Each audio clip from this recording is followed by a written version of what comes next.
You're going to meet in the flesh the Director General of the World Health Organization, Dr. Tedros Adhanom Ghebreyesus, a real history maker, a change maker doing big things in Geneva as the head of the first African head of the World Health Organization. Sadly, he cannot be here in person, but he's with us in spirit via the power of video. So Maestro, please run VT and let's hear an inspirational message from Dr. Tedros Adhanom Ghebreyesus, please.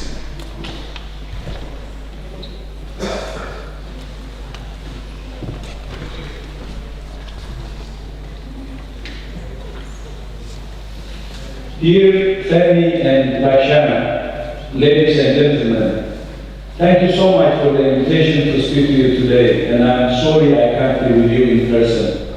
As a son of Africa, I'm proud to see the progress the continent is making economically and politically, as well as in the health of its people.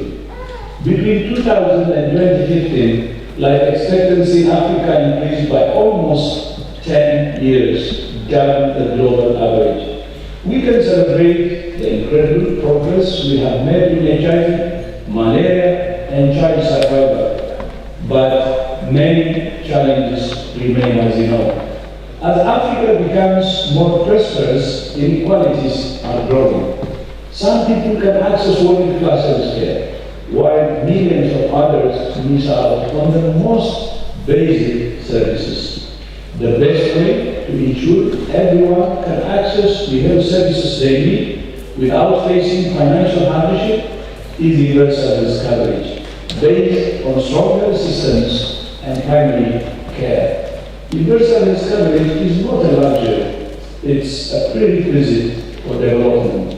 And many countries in Africa are showing that universal health coverage can be a catalyst for development, from Sierra Leone to Rwanda and Tunisia to Ghana. The key ingredient is political will. I know from my own experience that when the people speak loudly with one voice, politicians listen. As leaders of the future, I urge you to use your voices to call for universal health coverage. I look forward to a day when all the sons and daughters of Africa get the healthcare they need, the healthcare they deserve. I thank you. I thank you. Thank you very much, Dr. Tedros Adhanom Ghebreyesus, the representative of the World Health Organization, the first African to hold that position. Okay, we're building up to, well, in fact, let me tell you, tonight, later on tonight, of course, some of you will be going to the Gala, African Ball at Murray Edwards College. Now, I think if you're going, you will know by now that you've paid money for tickets. Okay, so if you haven't, you can't just rock up and just bowl at it.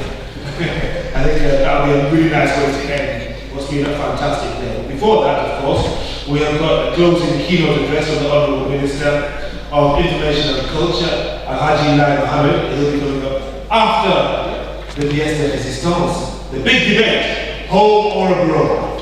Where is the most strategic place to make an impact in Africa? We have a team home and a team abroad. And the debate moderator, who I'm going to call on now to come forward, Aisha Wamala. Where is Aisha Wamala? Where is she? Aisha. Master student from the University of London. People are thinking, who's she? And I looked at myself, she's not from Cambridge. City University of London. Master student in public health. Aisha Wamala. In fact, while we're waiting for her, let me bring up Team Home, Dr. Chinedu Ugu. Where is Dr. Chinedu Ugu?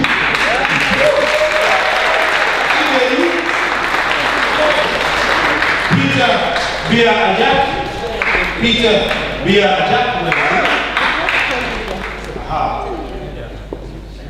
No, there's no Peter. Yes. In time of tradition, normally you sit in this.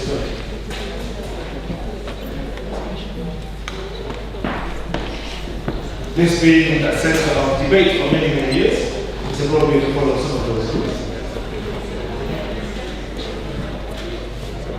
Ah, okay. Dr. Njoki, where is she? Dr. Njoki Wamala. She's also Team Home. Dr. Njoki Wamala. And Charles Sequelo, Charles Sequelo, who is the CEO and founder of Group Me Back. Then is Team Home. And then we have Team Abroad. Shani Page Muir. Where is she? Shani Page Muir, Team Abroad. Who's the co-founder of Ramca. Professor Theodore Benedict, CEO of Benedict Education. Team Abroad. And Carol Ibe. He's also from Team Abroad, founder of JR Biotech Foundation.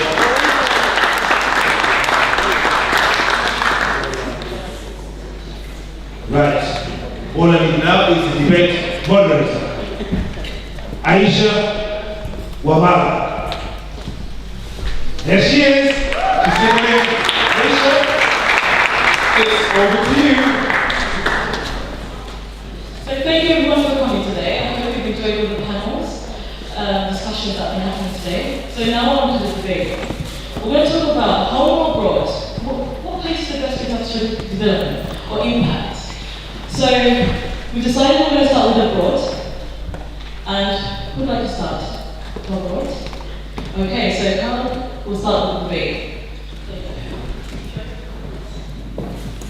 Good afternoon, ladies and gentlemen, and fellow members, debaters. It's nice to meet you. So today is a great pleasure for my team and I to be here today to affirm the notion that abroad is the most strategic place to make an impact in Africa. Not the best place, but the most strategic place. I thought I would make that clear. And why do we believe that? Well, the first evidence is here. We're all gathered here today. And I know most of us are from the African continent. And we have migrated into the United Kingdom and many other countries in the world. And you can agree with me that although we're here for different reasons, some political, some social, economic, and other personal reasons, that we have a major role to play in developing Africa's economy and also improving the lives of many people there. And I believe we're doing that, which is the good news. How? Through our remittances, our businesses, trade and investment, skills and knowledge and technology transfer. That is how we're making an impact on the economy. It might interest you to know that the African Union considers the African diaspora to be the 6th region of Africa. They define the African diaspora as people of the African re-origin living outside the continent, irrespective of their citizenship and nationality, and who are willing to contribute to the development of the continent and the building of the African Union.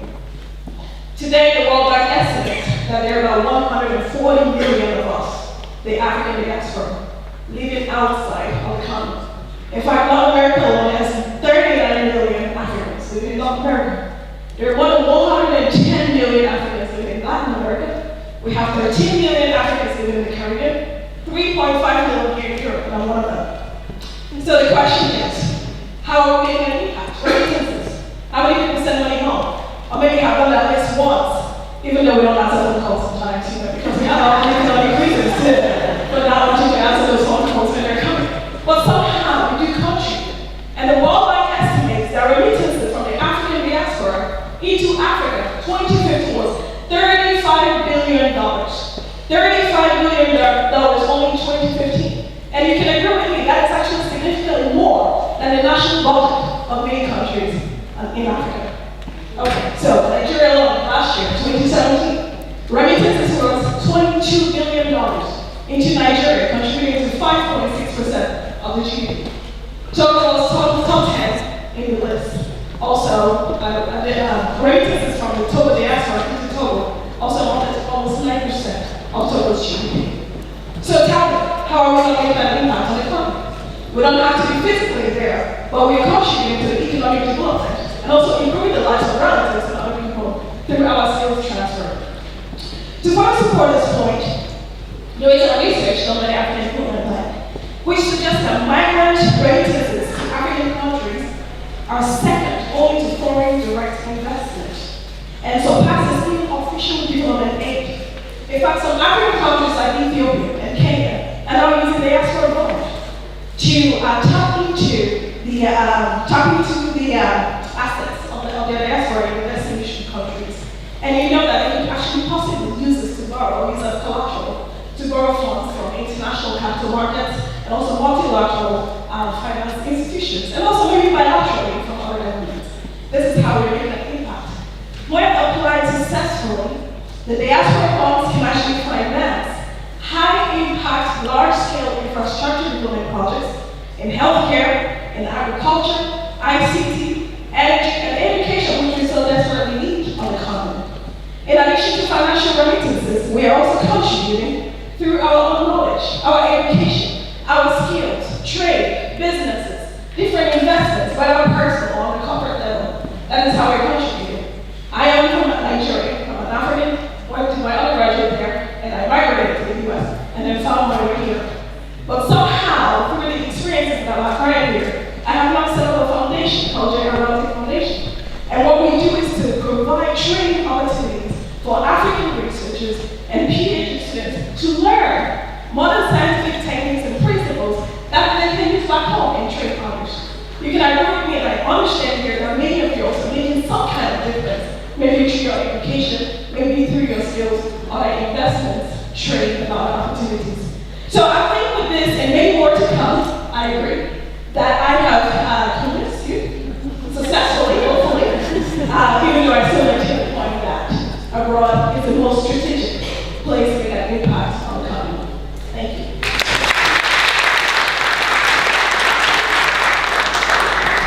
Thank you very much, Mel. So now going down to home. Chidu, can you please tell us your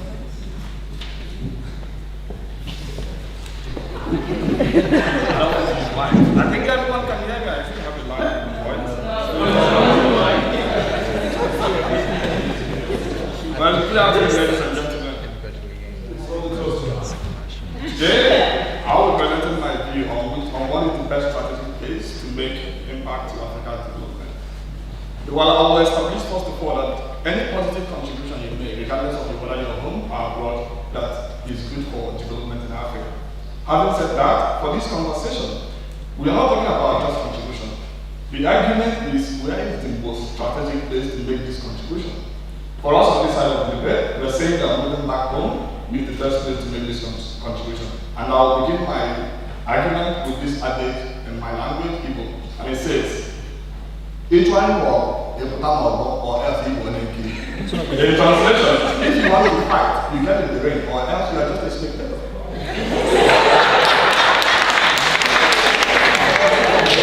My first point would be on brethren and human capital flight. At the time when African government and institutions are desperately seeking technical skill from agronomy to the economy to healthcare, it is estimated that more than 20,000 African professionals leave Africa every year to settle in the West. More than 40,000 Africans with PhD work out of Africa. For every 100 professionals sent overseas for training from Africa, between 1982 and 1997, only 65 returned. That meant almost half of them stayed back. This is the Department of State Archive in 2013. To make this practical, let me give you a good example. About 35,000 Nigerian trained doctors are practicing in the UK and in the US. This is according to the Nigerian Medical Association report last year. The cost of medical training in Nigeria is heavily subsidized by government. So we pay about £100 per annum for 6 years. In the UK, it's about 9,000 for home students, and I think about £70,000 for overseas students. We can ignore the quality of education from either UK or Nigeria. However, the key point here is that these 35,000 doctors, trained and qualified in Nigeria with government subsidy, are practicing in the UK and the US. We complain about the sorry state of our health system. Meanwhile, those trained to manage this health system are here to hear you. Do you need a better explanation why in Nigeria the doctor to patient ratio is 1 in 4,000, why in the UK is 1 in 400? I won't talk about the cost of medical tourism. It is estimated in Nigeria is about $1 billion. The funny thing that the same doctors that treat our elites and politicians in the UK are just people who train with our subsidy back home. Losing our financial and human capital to the West is in form of diaspora is definitely a significant roadblock to sustainable economic growth and development in Africa. My second one will be a question to the audience, not just my co-debaters. Please, can anyone in this audience tell me a country or continent that developed from the contribution outside their home country, if you know of any country that have developed? Then if there is none, I can tell you the countries I know that have developed with their diaspora moving back In the 1960s and 70s, Taiwan had issues of brain drain. Their prime minister then, Prime Minister Lee, he launched several projects, one of them to attract diaspora. One of the projects was to build a science park in Taipei. The park successfully attracted both high-tech companies and returning migrants. Companies in the park employed over 100,000 people. It generated over 28 billion in 2000. 1/13 of the park's 289 companies were started by US-educated Taiwanese. 478 of them have PhD. That park today became the center of Taiwan rapidly expanding research and development sector and a major contribution to the country's industrial revolution. Let me bring this argument home. Do you really remember the Pan-African movement? The Jomo Kenyatta, the Nnamdi Azikiwe Nkrumah, and the Senghor of Senegal. Had Azikiwe and Nkrumah stayed back in the US when they attended Ivy League like most of us here in Cambridge, and they stayed back in Ivy League schools in the US, do you think independence would have been feasible as of then? I don't think so. Their return home helped them to build a political movement that resulted in the independence of several countries in Africa. The late PM of Singapore, Lee Kuan Yew, in one of his visits to Ghana, he met a vice chancellor in Ghana called Adhanom. Then subsequent years he was in the US and met a Ghanaian politician and asked, oh, how about my good friend, that vice chancellor in Ghana called Abraham? Sadly, Lee Kuan Yew said in his book that he was told that Abraham had now moved to California and is in a monastery in California. Then this is what Lee Kuan Yew thought about Africa. If African writers gave up the fight and sought refuge in monastery in California, not even in Africa, then the road to recovery will be long and difficult. Friends and folk, charity begins at home. Africa is not irredeemable. Africa needs us to take responsibility of our problem and part of the solution on the ground. People are moving back to grow their careers. There are great opportunities and untapped potentials in Africa. And I guess my next speaker from my side will speak more about this. A personal case I will mention here is my mentor, Professor Christian Harvard. Christian did his postdoc in Harvard and became a lecturer in Harvard in the US. At some point in the job, Christian decided to move back to Nigeria. I can tell you, Christian moved back to Nigeria, he felt he would get better impact in Nigeria. I can confidently tell you today that Christian runs a research lab, Africa Center of Excellence for Genomics Research in Nigeria. And that lab is worth over 50 million grants. This is in Nigeria, this is not Cambridge. And I'm happy to tell you I will join that lab soon. I appreciate the contribution the diaspora has made, but I'm more than convinced that the best progressive path to a new Africa is for our best to go home, understand the problem and become part of the solution. One thing I won't deceive you here is that to be a walk in the park. It will not. There will be some challenges. The same way I struggled with winter when I came to England. The same way I got used to eating sandwich as well. The same way I actually got used to the concept of being black. I never knew I'm black. There will be challenges moving back to Africa. My advice to all of you, first of all, is to have the mindset, the belief that you want to move back. Prepare yourself and build your network. There's no place like home. I'm moving back to Nigeria by the end of this month. I don't have a house. I don't have a car in Nigeria. But one thing I know I have is I have peace of mind.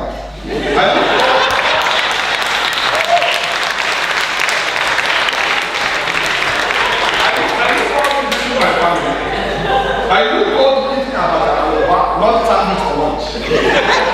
I look forward to participating in research that work towards producing mass African vaccines in Nigeria. And one thing I'm so much excited is to meet the children I give scholarship in my village. I don't know if I will succeed, but one thing I know is that I want to try. I'm also grateful for my sister who is on my panel now, which I just learned that she's moving back to Kenya to pick up the faculty position. I'm not going to tell you to be easy, but I pray that you will succeed and you will be an example to most of the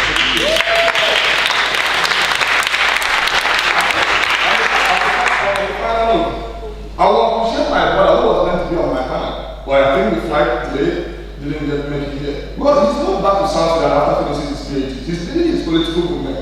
I'm confident and looking forward to His Excellency Dr. Peter Aya as the President of South Sudan very soon. I will end my talk with the quote my debate with the quote I started as well as a friend. Each one of you or as you were angry. Is that you are in the ring fighting or you are just a spectator? And at least I will say thank you.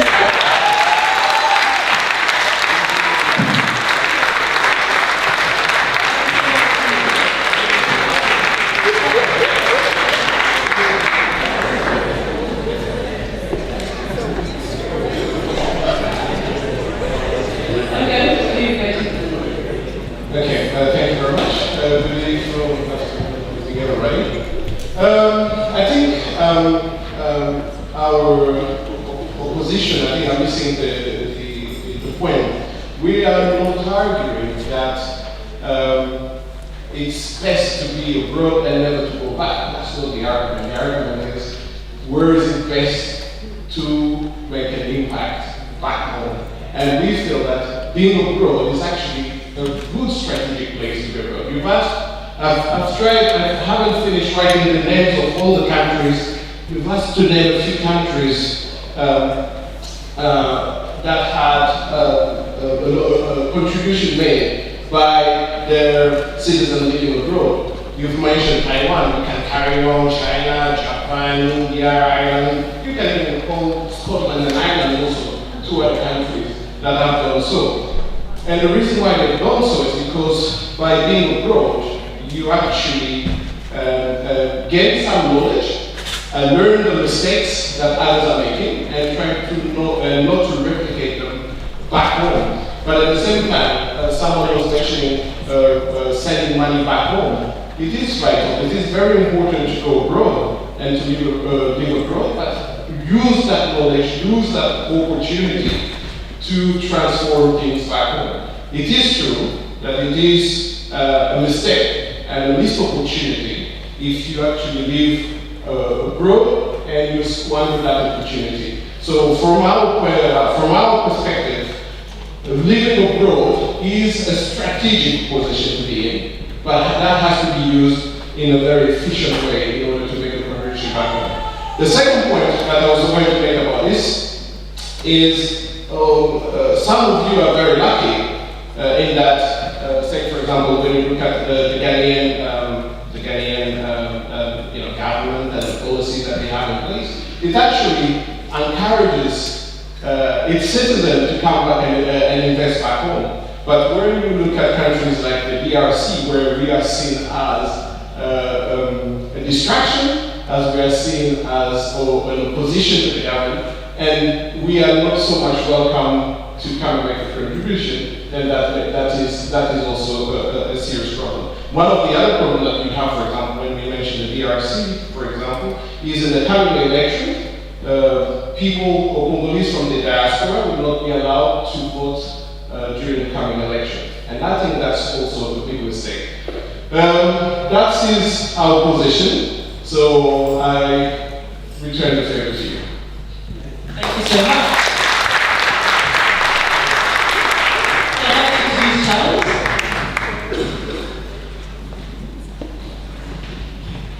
Okay, thank you very much.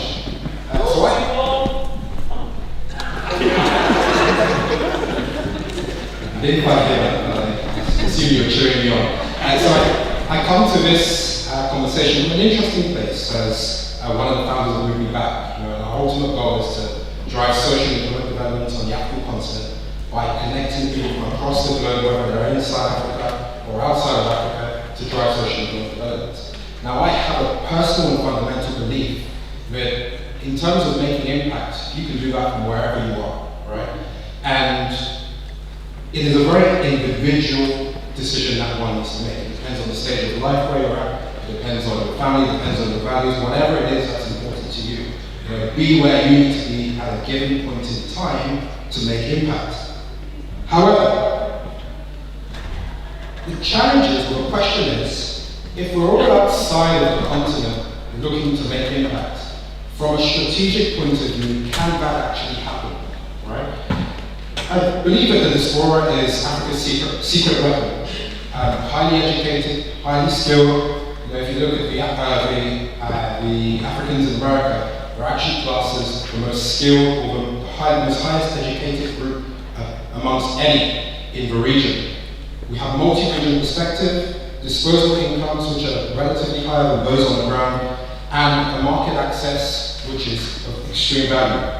However, when you break down and think what is meaningful value, you find that for every one person who finds a way to make impact outside, there are 10,000 people needed to follow that through and do something with that, right? So I think this is a debate of firstly, why Africa needs us to come home, but at the same time, why we need to go back for ourselves. And the same applies to organizations. So if we look at why Africa needs us back home, I mean, to some degree, what are we doing in this diaspora outside of the continent? We've heard the argument around remittances and sending money home.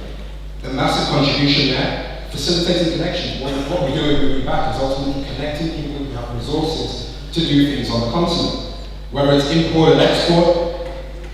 But what you have to realize is all of these activities require someone on the other end to do something with it. Yeah?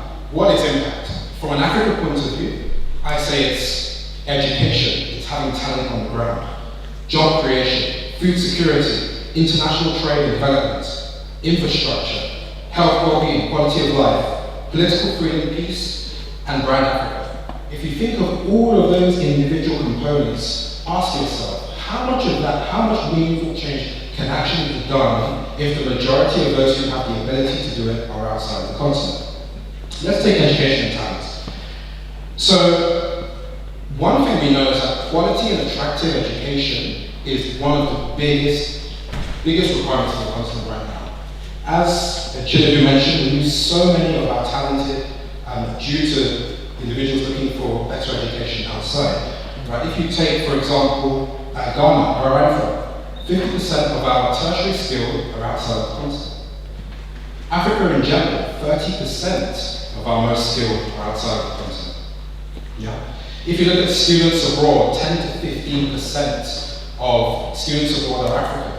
And if you look at the GDP contribution to the globe from Africa, it's 3%. Right? So you start to see the disproportionality there. Now, when you think of the money which is leaving the continent because we don't have the right talent on the continent itself, Africa is paying almost $6 billion a year in replacement costs for finding the skills that do not exist on the continent. Yeah? And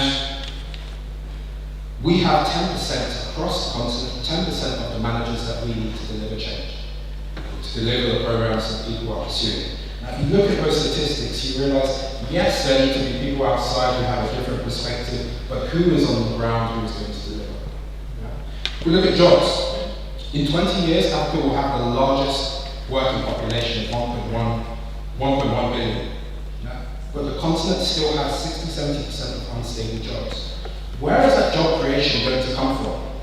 You can't create jobs from outside the continent. Right? You can have entities, you can have organizations. To give you an example, moving back, we work with many large international organizations, Uber, Facebook, various others. When they are trying to expand on the continent, they need to build a local presence. With their size and with their reach, they cannot do this from outside. To give you an example, Thomson Reuters, when they were trying to expand on the continent for 18 months, they were looking for a head of government. 18 months. Uber in Kenya, for 22 months, they were looking for someone to head up their organization on the continent. In this time, job creation, GDP growth, all of the things to which their activities would contribute were not happening. Why? Because there were not people on the ground who can do it.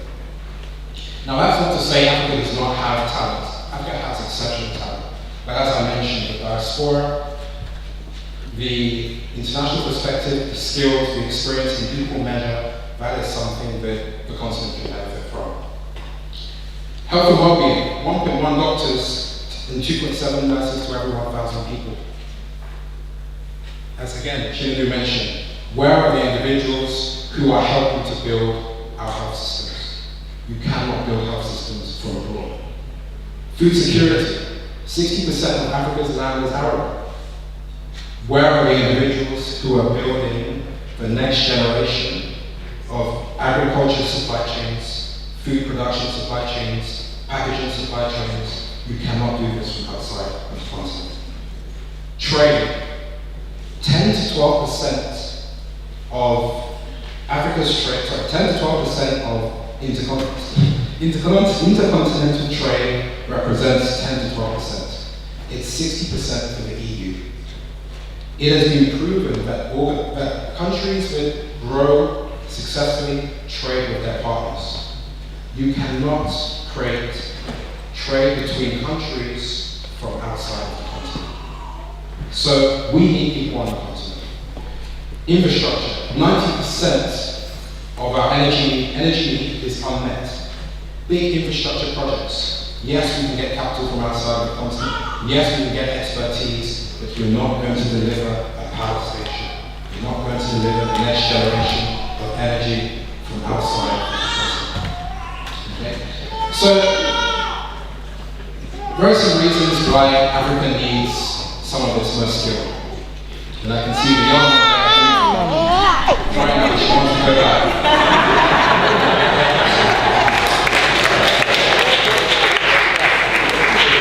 But there's another side to this that we all have to remember, and that is the African opportunity. Yeah? We need to be on the ground. This is a call to action. Right? A few years ago, I'd be standing here and I'd be reading off some numbers around Africa, 29 trillion economy by 2050, 7 out of 10 of the fastest growing economies, 25 countries ranking higher than, say, Russia in the transparency index, private consumption more than combined than India and Russia, and a bigger working population by China in 2040. These stats have declined a little bit, but the fundamental opportunity exists there. And this is my problem. As people, we need to get started somewhere. For those of you who have spent any time on the continent, you will realize and recognize that actually, Africa is not something that you can pick up from a book. You need to be on the ground, you need to understand how it works. It has its own nuances, it has its own ways of doing things. Right, so at some point, in order to make impact, you need to understand how it works. And there is no substitute for being there. Now, based on some of the things that I mentioned, based on what we know, what we hear in these conferences, we're all inspired, we know the opportunity that exists, but my challenge is this. In some shape or form, the continent will make it. Whether it's our own people, whether it's our diaspora, it will make it. Right? The fundamentals are too strong. Now the question we need to ask ourselves is, when you've got the Chinese who were planning at one stage in 2010 to send 100 million people to the continent, when all of the various things which are happening with regards to land rights and various other things, are we going to be here in 10 years' time having lost our competitive advantage as Africans? Because the opportunity is there and it's diminishing.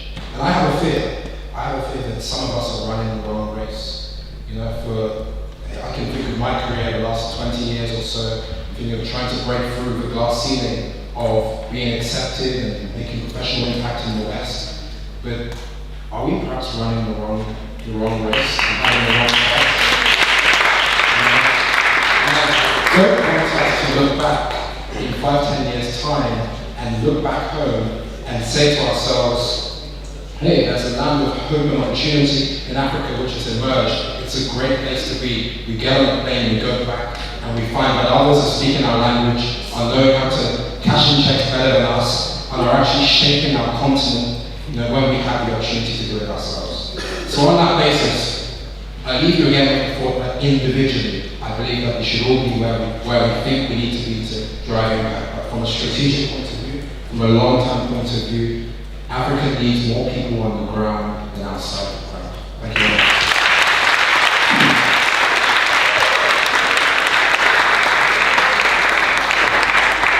Thank you so much, Charles. So, you're next.